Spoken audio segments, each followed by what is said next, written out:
Around Dodge City and in the territory on West, there's just one way to handle the killers and the spoilers, and that's with a U.S. Marshal and the smell of gun smoke.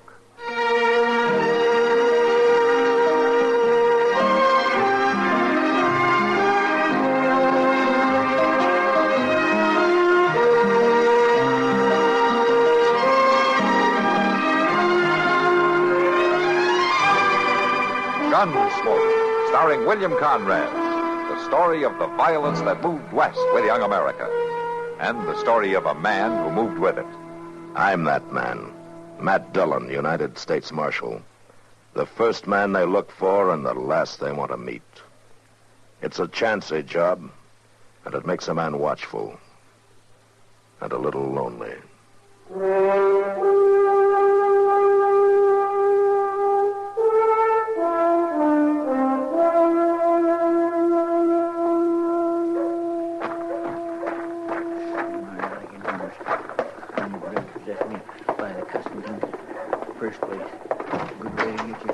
Mr. Doby? Good afternoon, Chester. Hey, Mr. Doby, I ain't got no time for no idle talk. I want to see that drummer. What drummer is that, Chester? The one that sold me that derby hat the other day. The one with the gold tooth in front, that drummer. Ah, Chester, you know I can't let you go around bothering the guests of the Dodge House. I got a right to bother him. That cussed hard hat he sold me like to kilt me. Oh, now, Chester. Well, it did. I wore it yesterday for the first time, yesterday being Sunday and all. I know what did. And that sudden shower come up and... Well, I couldn't get that hat off of my head. It was stuck on there, pressing in on my brain something terrible. Felt like everything was being ooched over all to one side, giving me an awful headache. You should have had better sense. Well, Doc said it was a very delicate operation. Operation? Yes, operation. He had to cut that hat right off my head. He said if it'd been on any tighter, he'd have had to chloroform me. Oh, for heaven's sake. It's the gospel truth. My. Pardon me, gentlemen. Well, sure, ma'am. Oh, something I can do for you, Miss Milton? Well, I don't want to interrupt. Oh, my land, don't you worry none about that. Just leave her have her say, Chester. You speak right up, ma'am. Why, I was wondering if either of you gentlemen might know a friend of mine. Well, I expect we know everybody in town, all right. Well, I heard he was somewhere in Kansas. His name is Matt Dillon. Mr. Dillon? The marshal? Well, then you know him. Oh, Matt Dillon's the marshal of Dodge City, Miss Milton. The marshal? Oh, fancy that. Well, then he's probably too busy to bother with me. Oh, no, ma'am. Oh, I know he'd be proud to. Now, you just let me tell him you're here. Well, if you know him... I should just say I do. How very interesting, Mr... Proudfoot, ma'am. Chester W. Proudfoot, but nobody don't use my last name. All right, then. Chester?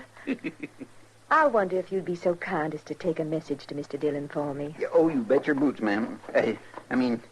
Yes, ma'am, I sure would. Would you tell him Miss Dolly Milton is here from Texas, staying at the Dodge House, and that she'd be pleased if he'd find time to call on her? Yes, ma'am, I'll do that, Miss Milton. I sure will do that. Thank you for your kindness. Good afternoon, gentlemen. Good afternoon, Miss Milton. Afternoon, ma'am. My, she sure is a pretty little thing. Yeah. Now, Chester, about that drummer. Oh, my gracious, Mr. Doby, don't bother me about that drummer. Can't you see I got something important to tend to?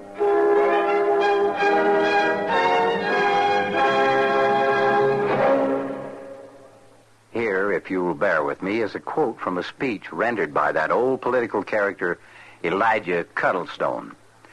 Now, I mean to say, tell you that is, that this man is a radical, mind you. Why, talk about change. He's used enough platform planks, that is, in this campaign alone to build you a new courthouse. I say a new courthouse, and still have enough planks left over to construct a warehouse for all of his past mistakes. Well, Elijah was a bit outspoken, and that's how he used the word radical. Radical comes from radix, the Latin word for root. Actually, today, radical isn't much more than a term of abuse. Before the 18th century, radical essentially meant a person who wanted to get to the root of a matter. Toward the end of the 18th century, a group of English politicos became known as radical reformers because they wanted to revamp the existing political setup. They became a hated crew because folks didn't like change, and radical became a term of low reproach.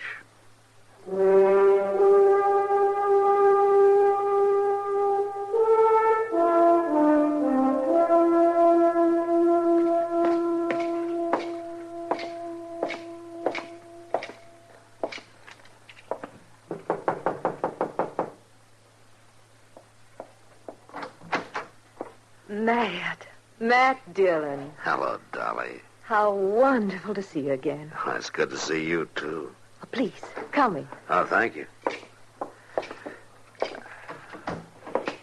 Oh, it's been a long time, Matt.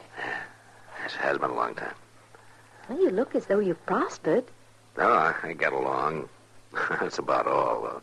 But you're a U.S. Marshal. You've done yourself proud.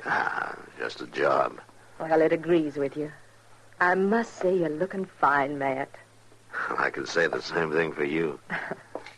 I guess that's as close to a compliment as Matt Dillon ever did come. Well, won't you sit down? Oh, thank you.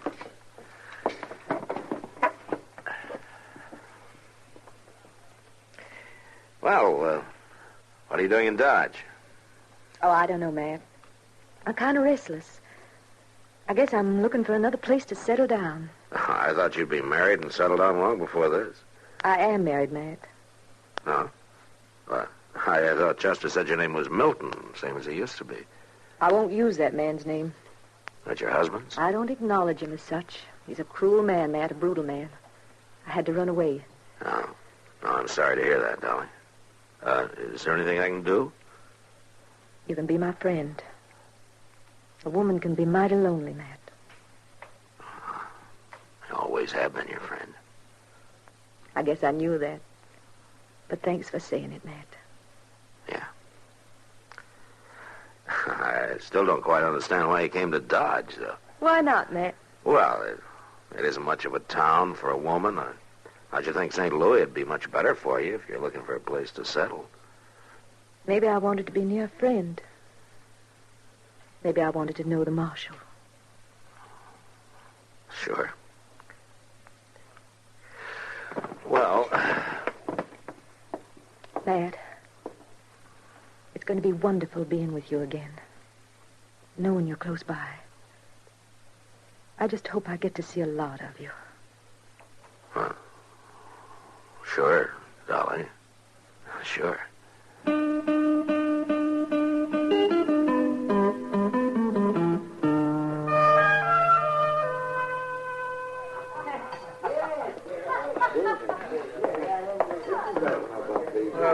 Hello, Miss Kitty. Oh, hello, Chester. Mind if I sit down? No, of course not. Thank you. I just kindly had the feeling you might not mind some company. Huh? Well, I mean, a few words with an old friend and all like that. Well, thank you, Chester. That's very nice of you. Well, now, I know how it can be when... it can get kindly lonesome like when... Well, don't you worry about it, Chester. I'll make out all right. Well, sure you will, but I swear I don't know what's the matter with Mr. Dillon.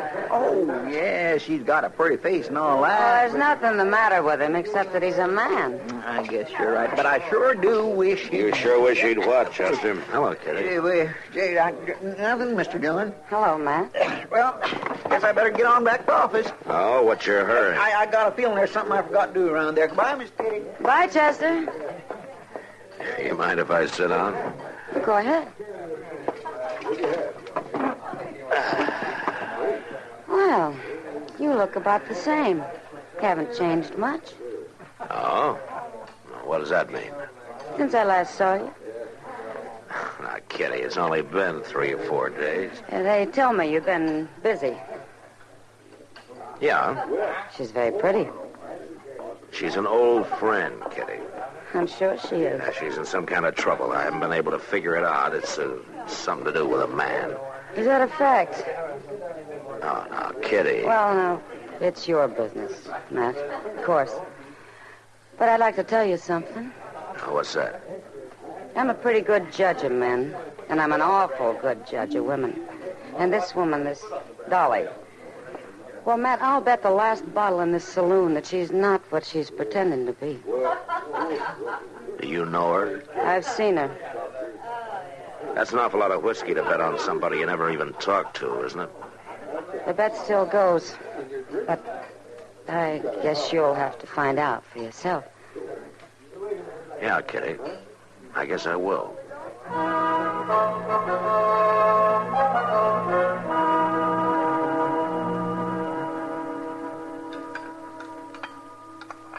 Oh, would you like anything more, Dolly? Oh, no, thank you, Matt.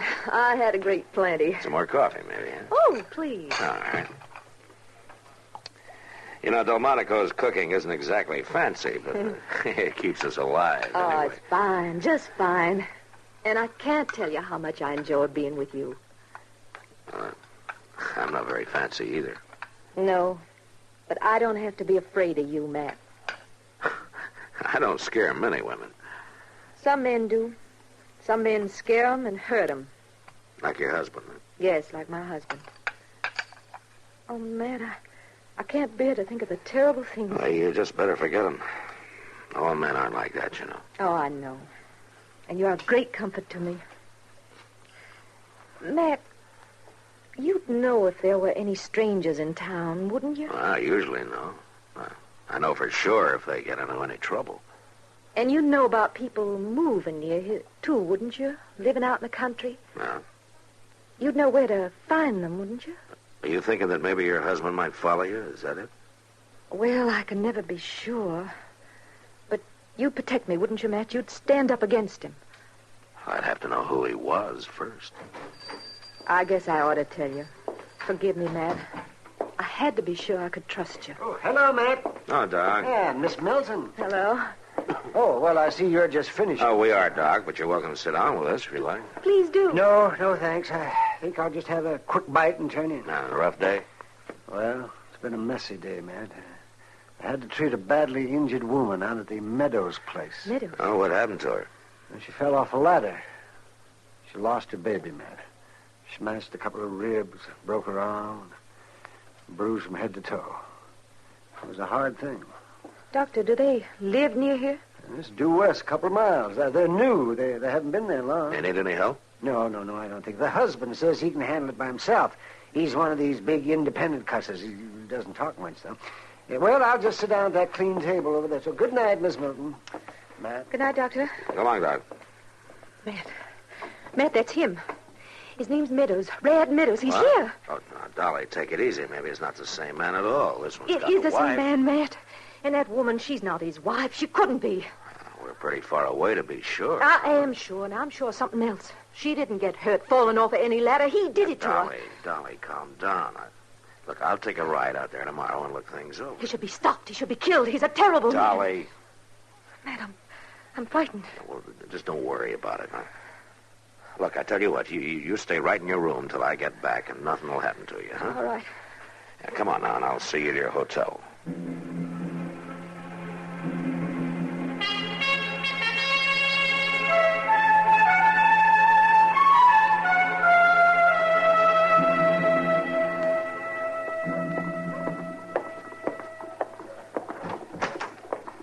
Morning, Mr. Dillon. Well, forevermore, you starting off already? I ain't even boiled the coffee yet. I want to get started, Chester. I got to ride out west of town. Oh, following Miss Dolly Milton again? What do you mean? Well, she headed off west just a few minutes ago, driving a buggy as neat as you please. Huh? Are you sure of that? Of course I'm sure. Ain't nobody else around here looks like her. Well, why in the world would she be heading out of town all by herself at this hour of the morning? That just don't make sense. I'm afraid it does, Chester. Come on. You mean you want me to come along, too? Yeah. Well, but I thought you and Miss Milton... I said I wanted you to come, Chester. Now put down the coffee pot and go get the horses. Yes, sir.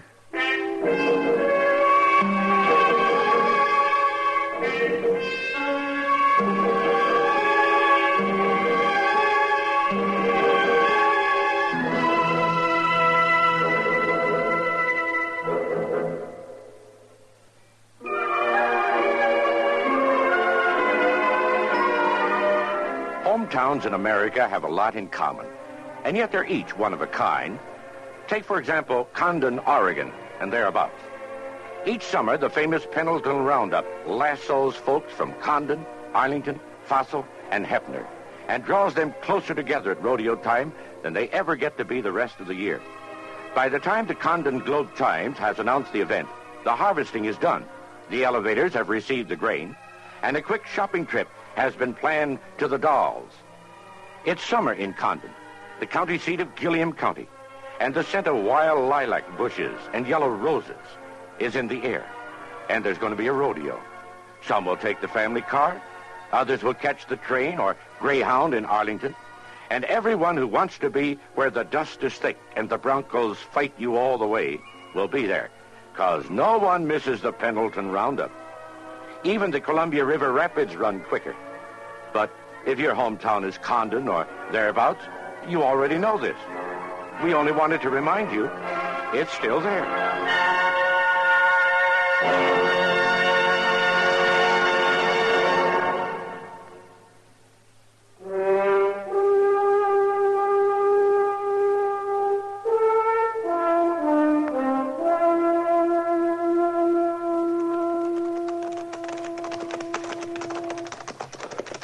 I swear I don't understand, Mr. Dillon. If she's so afraid of this Rad Meadows, why'd she come out here all by herself? That's what I hope to find out, Chester. Looks like she got here all right. There's her buggy out by the barn. Yeah. Well, let's ride over there.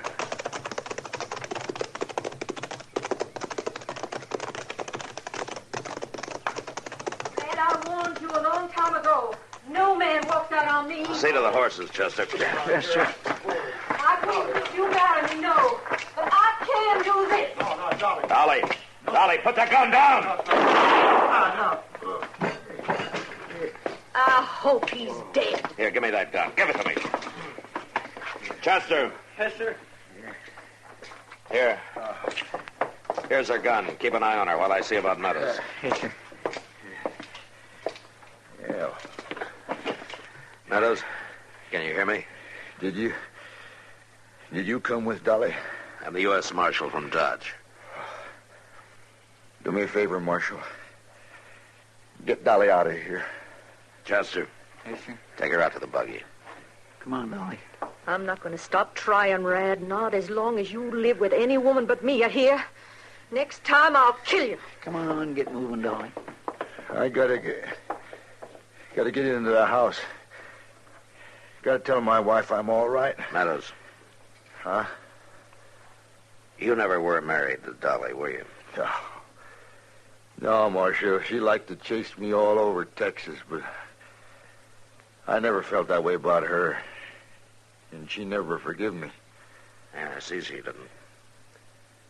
She claims that you treated her pretty bad, that you beat her and all that. Oh, to tell you the truth, Marshal, I never even touched her. I think that's what she couldn't stand. Yeah, maybe. I don't ask you to believe me, Marshal. There are ways of checking. Folks down Texas way will tell you. She's pretty well known down there. I think I do believe you, Meadows. Well, come on, I'll help you into the house. Yeah. Then we'll get Doc Adams to come take a look at you. Yeah.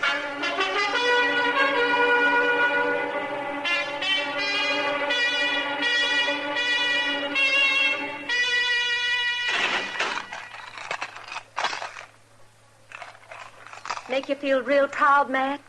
Locking a woman up? Nothing about this makes me proud, Dolly. You were mighty silent on the way in.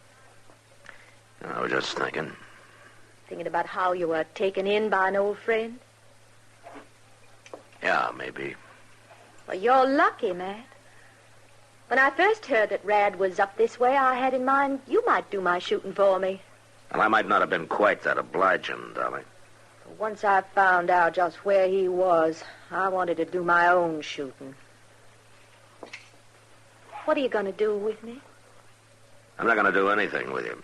I'm just going to hold you until Meadows gets well enough to decide whether he wants to sign a complaint. And that'll be up to the jury. Are you really going to leave me here? Yeah, Dolly. I really am.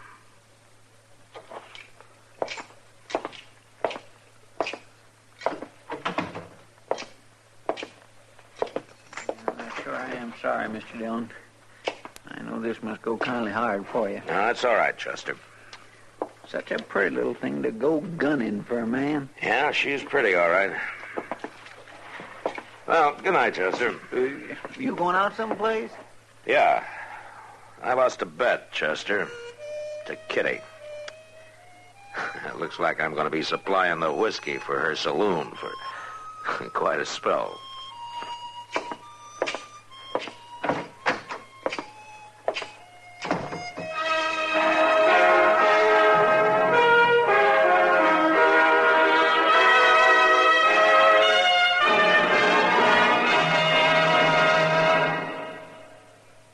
May I have a moment of your time to quote from a speech by an old political character, Elijah Cuddlestone?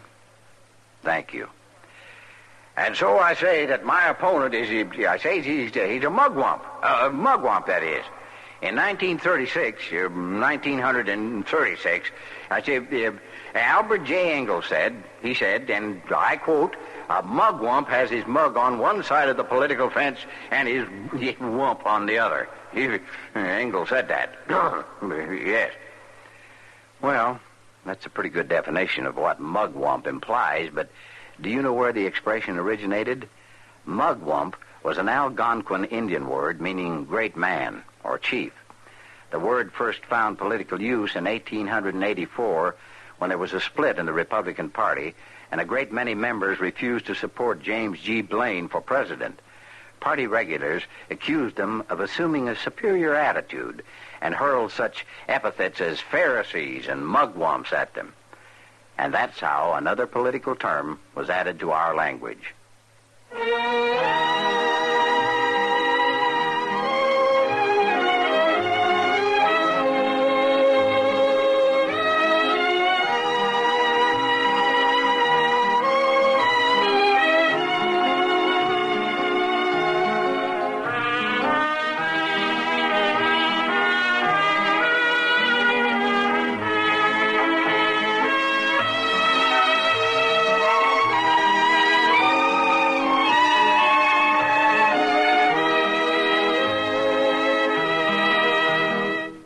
Gunsmoke. Produced and directed by Norman McDonald.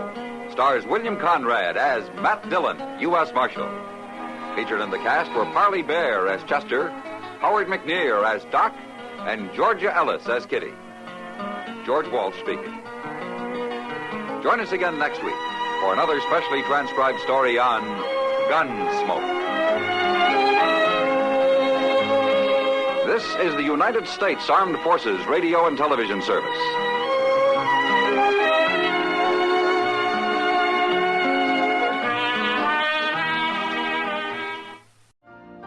You've been listening to the OTR Gold Network. Find more classic radio at otrgold.com.